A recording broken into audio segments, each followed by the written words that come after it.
Hello, students. My name is Drew Donahue, pronouns she, hers, and I'm a Confluence and AmeriCorps member with the Johnson Creek Watershed Council. Today, we are going to talk about riparian areas. For this video, I have Johnson Creek Watershed Council's Riparian Program Manager, Noah Jenkins, who will take you through what a riparian area is, its different functions, and some common native plants you might find there. After that, we will break down what is negatively affecting riparian areas and what we can do to keep these areas healthy. So before we dive into the specifics of riparian areas, I would also like to talk about the watershed's original stewards, also known as the First Peoples. This watershed was home to the traditional village sites of the Multnomah, Cathlamet, Clackamas, bands of the Chinook, Tualatin, Kalapuya, Molalla, and many other tribes. Portland, Oregon currently has the 9th largest urban Native American population in the United States, with over 380 federally recognized tribes represented in the urban Portland metropolitan area. Native Oregonians continue to be active land stewards and community members. Wisdom of the Elders is a great nonprofit that works with us and does great restoration work along Johnson Creek. Now we will take you to Leach Botanical Gardens, located near Southeast 122nd and Southeast Foster, which is nestled along Johnson Creek. Imagine, if you will, a place where fish never go, but that is completely vital to their survival. A place inhabited by a wide variety of wildlife and plant life. A place where running water meets stable land in a way that influences both of them. Ladies and gentlemen, you are about to enter the riparian zone. My name is Noah Jenkins. I am the Riparian Program Manager for the Johnson Creek Watershed Council. My work in that capacity involves mostly doing streamside riparian revegetation, which entails control of invasive non-native plant species and replacing them with native trees and shrubs in order to provide a wide variety of functions that we will be discussing over the course of this video. So what is a riparian area exactly?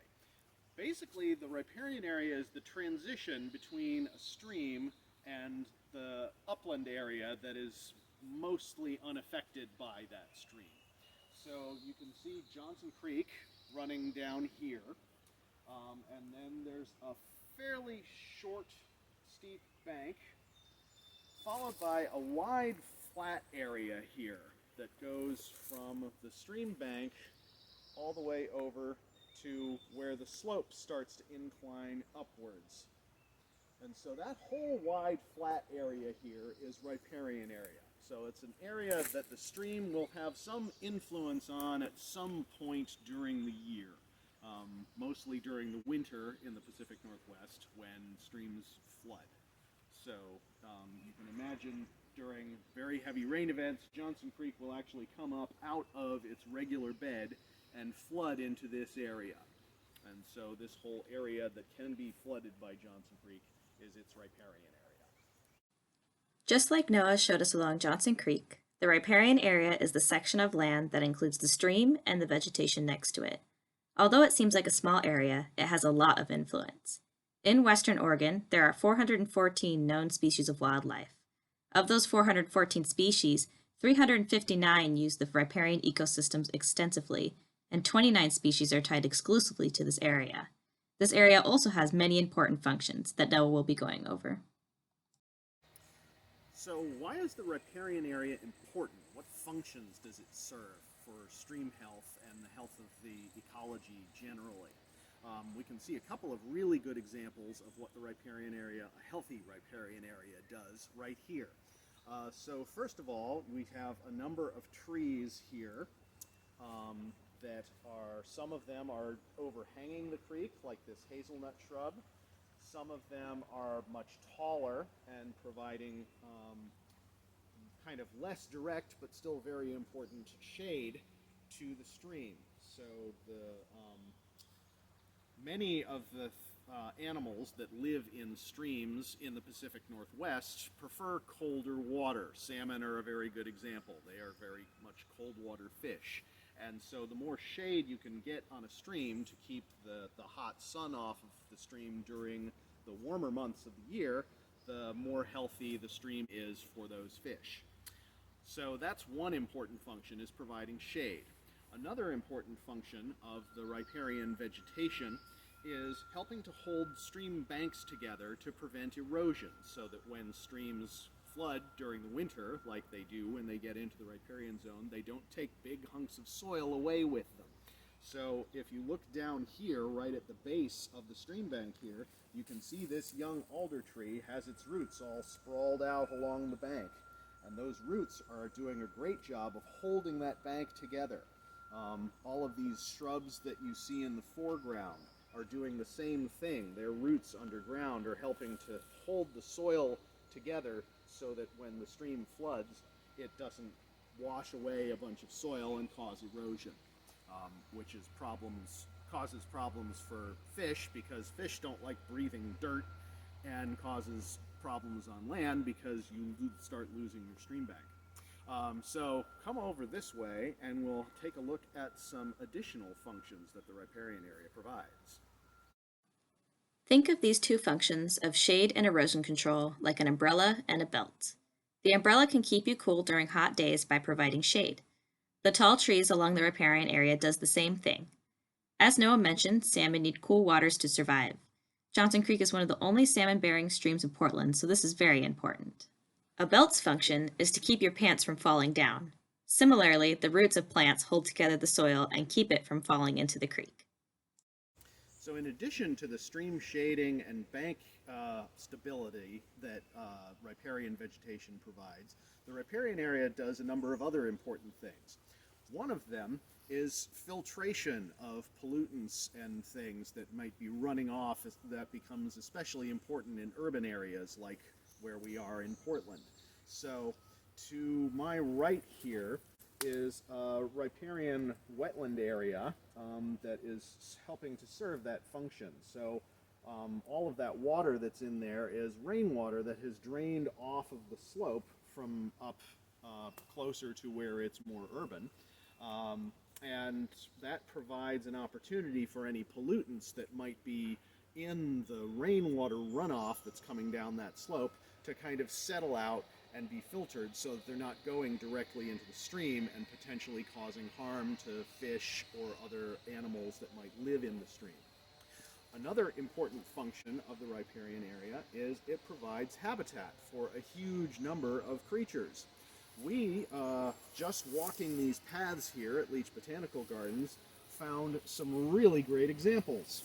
So right down here, just in the space of half of a square foot, you have a deer print. Looks like it slid a little bit on its way toward the pond, followed by a coyote print, which you can tell by the claw marks that are in the mud.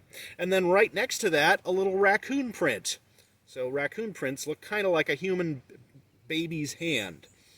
So all three of those right in that one spot show you that there's a large number of different kinds of animals that are reliant on the riparian area.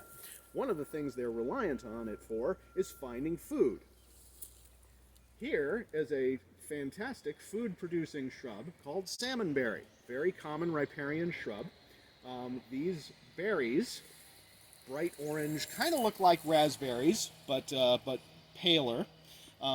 They are a very important food source, especially for birds. And so birds looking for food find salmonberries. Anything that's looking to hunt birds is going to be reliant on having these here as well. So in that way, the riparian area provides habitat and a food source for a huge array of different animals that live along Johnson Creek. These plants provide filtration, which Noah described removes harmful chemicals from the water. Think of this function as a coffee filter. The filter prevents the bitter grounds from moving through, and you are left with a clean coffee drink. Riparian areas also act like sponges. Just like the small pond you saw, they can absorb water and hold it there, which is helpful in reducing erosion and keeping the plants with a constant supply of water in the dry summer months. There are lots of amazing wildlife as well living along Johnson Creek, even in some of the most urbanized parts of it. Think of this function as your own home. Wildlife rely on the trees and shrubs here as part of their habitat. This is their home in a manner of speaking. These riparian plants also provide a great food source, just like Noah showed earlier with the salmonberry. Just like you have a food pantry in your home, wildlife have food attached to these plants that they rely on as well. Two other functions that the riparian area provides that I wanted to talk about are large wood and overhanging banks. So to my left, you can see some examples of large woody debris that has been left in the creek. So those are pieces or whole, in some instances, whole trees that were growing in the riparian area that have either fallen down or dropped pieces into the stream. Those are an important part of in-stream habitat for salmon and for macroinvertebrates, which you learned about in one of the other videos. So a lot of macroinvertebrate species live on woody debris, the scrapers and shredders and some of those types of macroinvertebrates.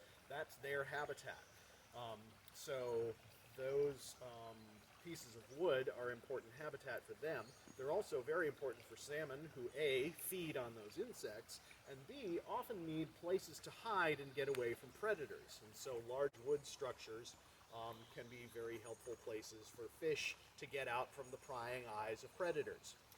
Another important spot where salmon can hide is here across the creek. If you look underneath where that purple flowered shrub, that's a rhododendron.